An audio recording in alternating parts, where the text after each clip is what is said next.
화전놀이. 화전놀이가 있다는 소식을 들은 내가 서울서 가만히 있을 리 없는 것은 당연했다. 요즘 하도 지리산에 데려가 달라는 사람들이 많아서 번호표도 뽑고 자동차 기름값도 받고 하려고 별렀는데 평일에는 역시 갈 사람이 많지가 않았다. 나는 화전놀이가 시작된다는 11시에 맞추어 버들치 시인 집에 도착하기 위해 전날 먹은 술이 깨지도 않은 새벽 6시 반부터 집을 나섰다. 속은 쓰려오는데 그래도 시간에 맞추기 위해 지리산 갈 때마다 들르는 전주 웽이 콩나물 국밥집도 못 가고 열심히 갔다. 내비게이션에 나타난 예정 시간을 보니 거의 11시 15분쯤 도착할 것 같았다. 조금 늦더라도 기다려달라고 전화를 걸었는데 버들치 시인이 받지를 않는다. 지리산 행마다 운전을 해주는 강남 자파형이 엑셀러레이터를 밟으며 말했다. 아마도 준비들 하고 그러느라 전화를 못 받나 보다. 너무 걱정 마. 시간 안에 도착할 수 있을 거야. 가만. 사람들이 많이 올 텐데 버시인 마당에 차를 댈 수 있을까? 맞아. 마당이 차로 꽉 찼을지도 모르니 마을회관에 차를 대고 올라갈까? 우리의 서울스러운 걱정은 버들치 시인 집의 텅 빈 마당에 들어서는 순간 이상한 느낌으로 바뀌었다. 벌써 진달래를 따러 산으로 떠났을 리는 없고 방문을 여니 버시인이 막 잠에서 깨어나고 있었다. 오늘 화전놀이 때문에 진달래 따러 산에 간다면서 11시 아니었어? 버시인은 졸려 죽겠다는 듯이 시계를 보더니 그래? 11시라고도 하고 2시라고도 한 것 같은데 올 때 되면 오겠지 하더니 도로 누워버렸다. 아니 11시 아니면 12시는 이해가 가는데 어떻게 11시 아니면 2시야? 이게 말이 돼? 내가 분해 죽겠다는 듯이 화를 내자 버시인은 뭐 이런 서울 것들이 잠을 깨우고 난리야 하는 표정으로 일어나 앉았다. 아니 11시 아니면 2시가 어때서? 밥 안 먹으면 11시고 밥 먹고 오면 2시지. 그런다고 지리산이 떠내려가냐 섬진강이 증발하냐 다 기다리면 오는 법이야. 그렇게 살려면 서울서 열심히 돈 벌지. 여기 뭐하러 와 있겠냐? 기다리면 물론 누군가가 오기야 하겠고 지리산도 거기 있고 섬진강도 유유히 흐르겠지만 내 속은 쓰리고 아팠다. 부엌으로 들어가 식은 밥에 물이라도 말아 먹으려고 하는데 전화벨이 울렸다. 다음은 버들치 시인과 어떤 스님의 일문일답이다. 엿들으려고 그런 것은 아니었지만 말이다. 땡초. 저기 버시인 나 기억하겠소? 나 땡초요. 버시인. 아 스님. 예 그동안 안녕하셨습니까? 땡초. 저기 내일 저녁에 내가 미인들 서너 분을 모시고 가서 차라도 한 잔 먹고 싶은데 괜찮겠습니까? 버시인. 느긋하게. 스님 눈높이 안 믿어요. 미인 아니라도 좋으니 그냥 데리고 오세요. 땡초. 당황하며. 아, 내가 예전엔 눈이 좀 낮았지만 이젠 안 그래요. 버시인. 더욱 느긋하게. 글쎄, 어쨌든 오세요. 내일 화전놀이 하는데 그리로 오셔도 좋고. 땡초. 버럭 화를 내며. 글쎄, 내가 예전에 그 눈높이가 아니라니까? 정 이렇게 나오면 나 안 갈 거요. 버신. 물 말아 먹던 밥알을 뿜을 뻔하며 내가 깔깔거리고 웃자 버시인은 어이가 없는 표정으로 전화를 끊었다. 그때 역시 부릉부릉 찻소리가 높게 울리고 고RPM 여사가 등장했다. 그리고는 나를 보고 반색을 했다. 다음은 고여사와 꽁지 작가의 일문일답이다. 고여사. 아이고 언니 일찍도 오셨네. 우리 집에 먼저 모셔서 차라도 드려야 하는데 내가 어제 우리 낚시인 친구들 불러서 집들이를 하느라고 허리가 아파서. 꽁지 작가. 보기보다 성격이 꽤 깐깐함을 나타내려는 듯이. 그래? 메뉴는 뭘 차렸나? 고여사. 그걸 그렇게 꼬치꼬치 물어야 하냐는 듯. 그게 저 뭐냐, 족발, 광어회, 보쌈, 순대, 그리고 김밥. 꽁지 작가. 거 보란 듯이. 다 배달시켰구만. 고여사. 김밥이 어찌나 힘이 들든지. 버들치 시인 끼어들며. 또래 김밥집 아줌마가 힘들었지. 강남 좌파. 너무 그러지 말라는 듯. 그래도 설거지하고 그러려면 힘들었겠지. 고여사. 강직한 낚시인의 부인답게 거짓말은 못한다는 듯. 그건 옆집 아줌마가 도와준다고 다 하셨는데. 꽁지 작가. 근데 뭐가 힘이 들어? 고여사. 그냥 집들이 하면서 노래도 부르고 나중에 노래방도 가고 그런 것이. 아유, 그나저나 사람들은 왜 안 오나? 결국 2시가 되어 겨우 1명이 더 추가되었다. 우리 5명은 산으로 올라가 꽃을 따기 시작했다. 꽃잎을 따서 깨끗이 씻은 다음 물기가 마르지 않게 비닐봉지에 넣어 냉장고에 넣어두고 찹쌀가루를 익반죽해서 하루를 숙성시키면 된다고 했다. 고RPM 여사는 내게 다가와 투덜댔다. 은니, 이걸 왜 따서 씻고 냉장고에 넣고 이 힘을 들이냐 이 말이어요. 그냥 가지째 꺾어다가 화병에 꽂아놓고 내일 화전 붙이면서 하나씩 놓으면 좀 좋냐고요. 귀도 밝은 버시인이 이 소리를 들었는지 꽃 빛깔이 붉은 것을 골라 하고 소리쳤다. 꼭 명절마다 유세를 떠는 큰 동서 같았다. 그리고 다음날 섬진강변 공원에서 화전놀이 대회가 열렸다. 꽃을 따러 간 사람은 5명이었는데 먹으려고 모여든 사람은 거의 100명에 가까웠다. 고여사가 내게 은니, 이 화전으로 배불리러 오는 인간들 있으니 잘 감시해야 해요. 하고 주의를 주었다. 아이들까지 모두 동원된 화전놀이가 시작되었다. 나는 어제 꽃 단 사람은 빠집니다 하고 누가 묻지도 않은 말을 하고는 막걸리통 옆에 앉았다. 누군가 내게 김치를 내밀었다. 쌉싸래한 향이 풍기는 맛. 올봄 집 앞에서 캔 민들레로 담근 김치라고 했다. 누군가 내게 다시 뜨끈한 것을 내밀었다. 섬진강 하구에서 잡은 제첩국의 국물이 뽀얗게 우러나 있었다. 저기 강 너머 벚꽃이 길을 따라 폭풍처럼 하얗게 휘몰아치고 머리 위에서는 자두 꽃잎이 희게 흩날렸다. 요즘 시작해 재미를 붙인 트위터로 이 사진을 보내기로 하고 나는 고RPM 여사와 함께 자두꽃을 민들레 김치 위에 흩뿌려 분위기를 더욱 진하게 연출하고 사진을 찍어 전송을 시작했다. 역시나 막걸리와 민들레 김치에는 반응들이 꽤 빨랐다. 당연히 사무실에 있는 출출한 우리 친구들 염장을 지르는 내 센스를 기뻐하며 고RPM 여사와 나는 버시인의 눈과 그의 지휘 아래 열심히 화전을 붙이는 사람들의 눈을 피해 건배를 했다. 술이 참 맛있었다. 심사는 늘 버들치 시인이었다. 화전뿐 아니라 이곳에서 열리는 노래대회도 그림대회도 그랬다. 나이가 제일 많다는 이유로 거의 독재자의 지위를 누리고 있다고나 할까? 그런데도 버시인은 가끔은 자기가 나이가 많다는 것을 잊고 면사무소에서 독거노인 실태조사를 나왔다고 울먹이곤 했다. 더욱 황당한 것은 버시인이 항의를 했다는 것이다.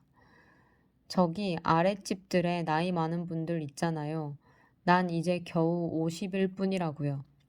그러자 면사무소 직원이 대답했다고 했다. 저분들은 홍거 노인들입니다. 그날 버들치 시인이 새삼 얼마나 외로웠을까. 그러나 심사에 임하는 그는 심각하고 근엄한 얼굴이었다. 1등, 2등, 3등, 4등. 상이 4개뿐인 것을 알고 5번째 사람부터는 참가하지 않았다. 이 뽑혔다. 상품은 경주 법주 한 병, 크레파스, 그리고 물총이었다.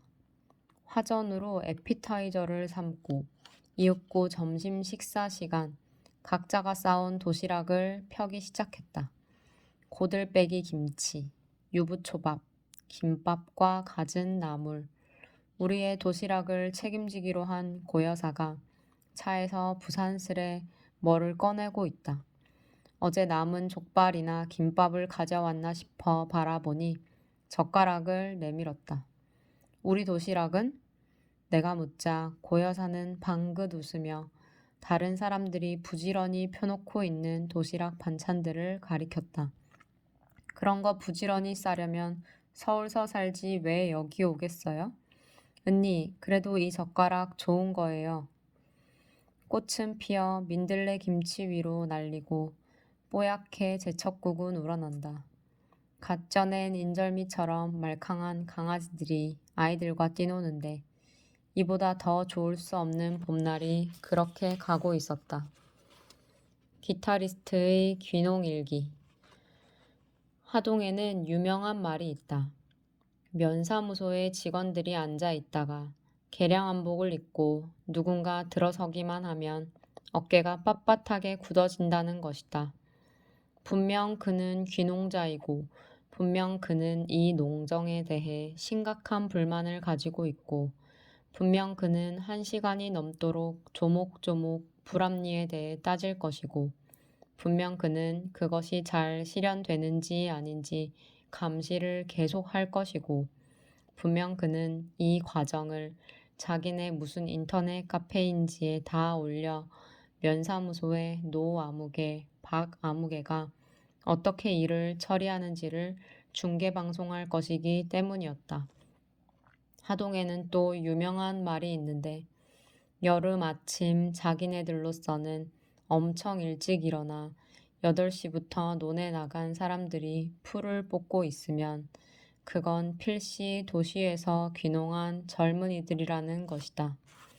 여름에는 해가 속기 무섭게 날이 뜨거워지고 여름 아침 9시만 되어도 땀에 옷이 비오듯 젖었다. 그들이 열심히 풀을 뽑고 있으면 옆집 노인이 지나가며 말했다. 아유, 젊은 사람들이 부지런도 허네 그려.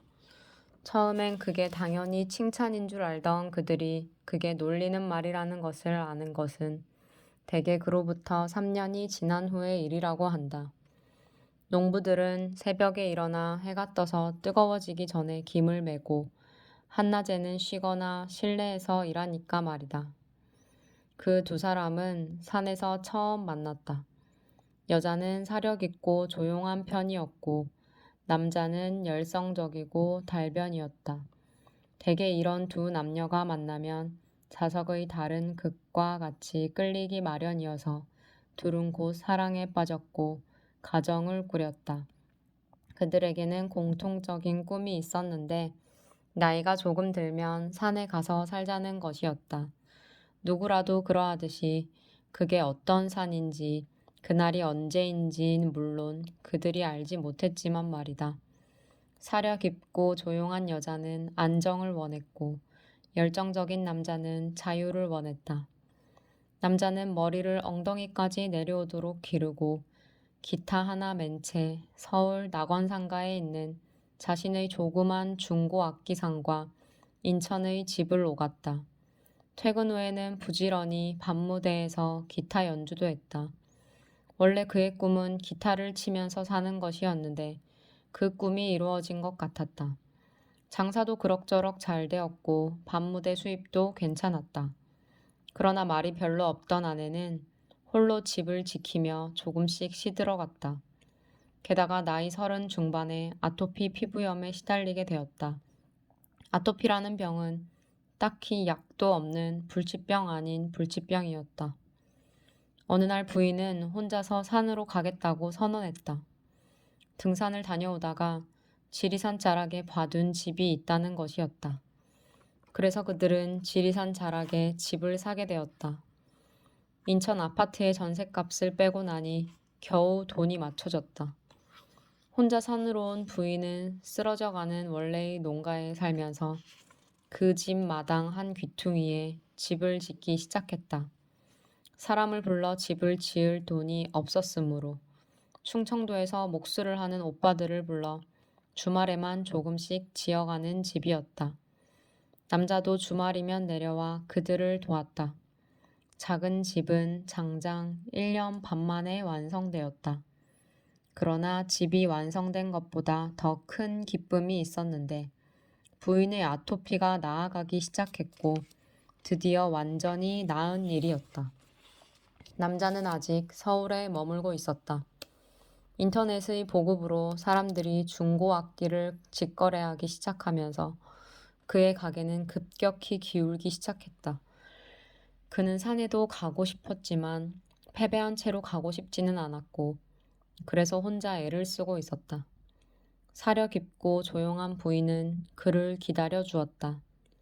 그러나 그 혼자 아무리 노력한다고 해서 이미 흘러가버린 물줄기가 돌아올 리는 없었다. 사업은 완전히 망해버렸다. 그는 쫓기듯 지리산으로 내려와 멀리 형제봉을 바라보며 담배를 피워대기 시작했다. 하지만 열정적인 남자는 인터넷을 좀 두드려 보더니 결심을 한 듯 이웃에게 새 맞이기에 논과 밭을 빌렸다. 머리도 단정하게 잘랐다. 그래, 귀농이다. 자연이다. 땅을 살리자. 유기농이다. 캐치프레이즈는 좋았지만 글쎄 두 부부는 아침 일찍 일어나 논과 밭으로 갔다. 딴에는 열심히 일찍 일어나 얼른 밥 먹고 세수하고 일터로 나간 것이었는데 여름 아침 9시만 되어도 땀에 옷이 비 오듯 젖었다. 그들이 열심히 풀을 뽑고 있으면 옆집 노인이 지나가며 말했다. 아유, 젊은 사람들이 부지런도 허네 그려. 유기농 좋고 땅을 살리는 것도 좋고 다 좋고 생명과 함께하는 농업 좋은데 그 두 부부는 죽을 지경이었다. 게다가 밤이면 생활한복 입고 이웃의 귀농자들과 모여 농촌을 이리 살펴보고 저리 살려보느라 컬컬한 목을 여러 잔의 술로 축이노라면 동이 환하게 텄다. 이웃 농부들이 부지런히 일터로 가는 소리가 들리면 얼른 이불을 뒤집어 썼다. 아토피는 나았지만 잡초에 지쳐가던 아내가 말했다. 여보, 자연은 살리는데 내가 죽겠다. 이러니 제초제 뿌리는 농민들 이해가 가. 세상의 모든 잡초는 다 자기 논으로만 오는 것 같았다. 벼 사이에 돋아난 피를 뽑고 피를 뽑고 피를 뽑았다. 그렇게 일을 하고 있으면 휴대폰으로 친구들이 전화를 했다. 얌마 뭐하냐? 피 뽑는다. 그러면 잠시 그쪽에서 머뭇거리다가 울먹이는 소리가 들렸다. 얌마, 다시 서울로 와라. 너 거기서 피 팔아서 살 만큼 그렇게 어려워진 거냐? 가을이 되자 그래도 벼는 익어 갔다. 흐뭇했다.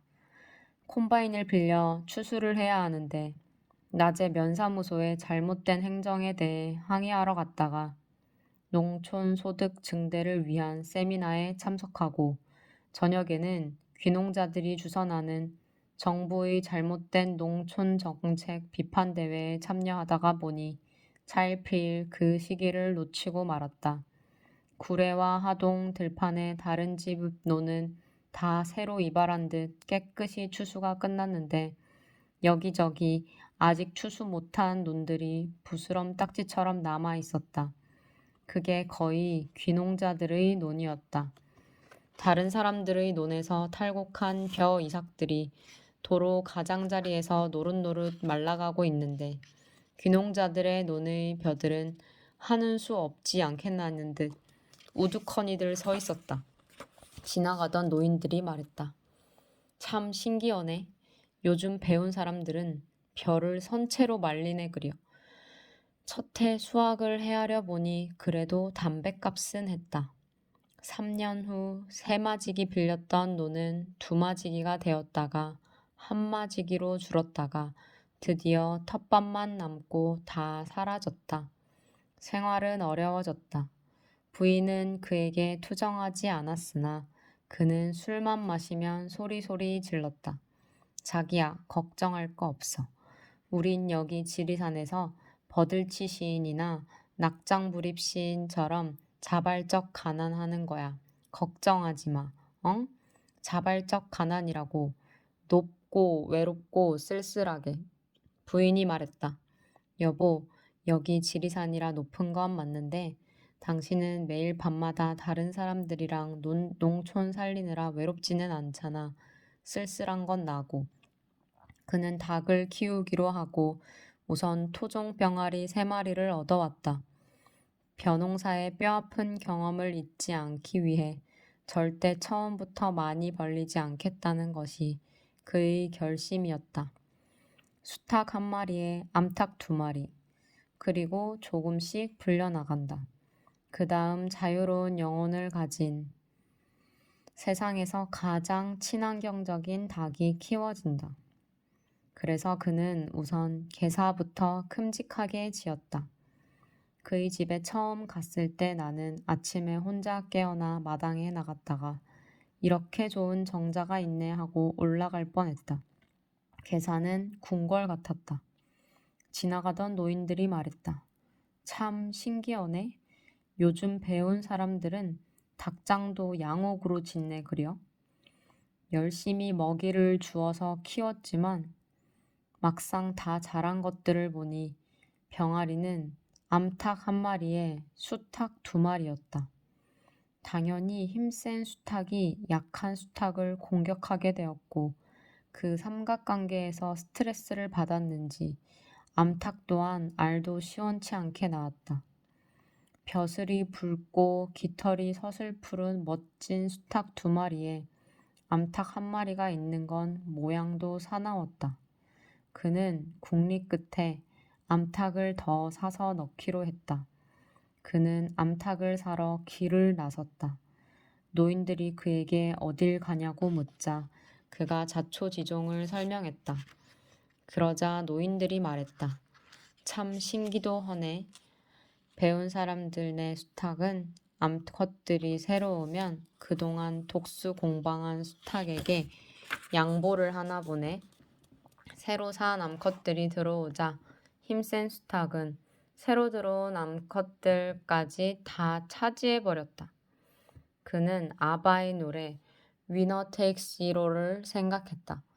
어쩌면 아바도 잠시 양계를 해보았었나? 낙천적인 그는 생각했다.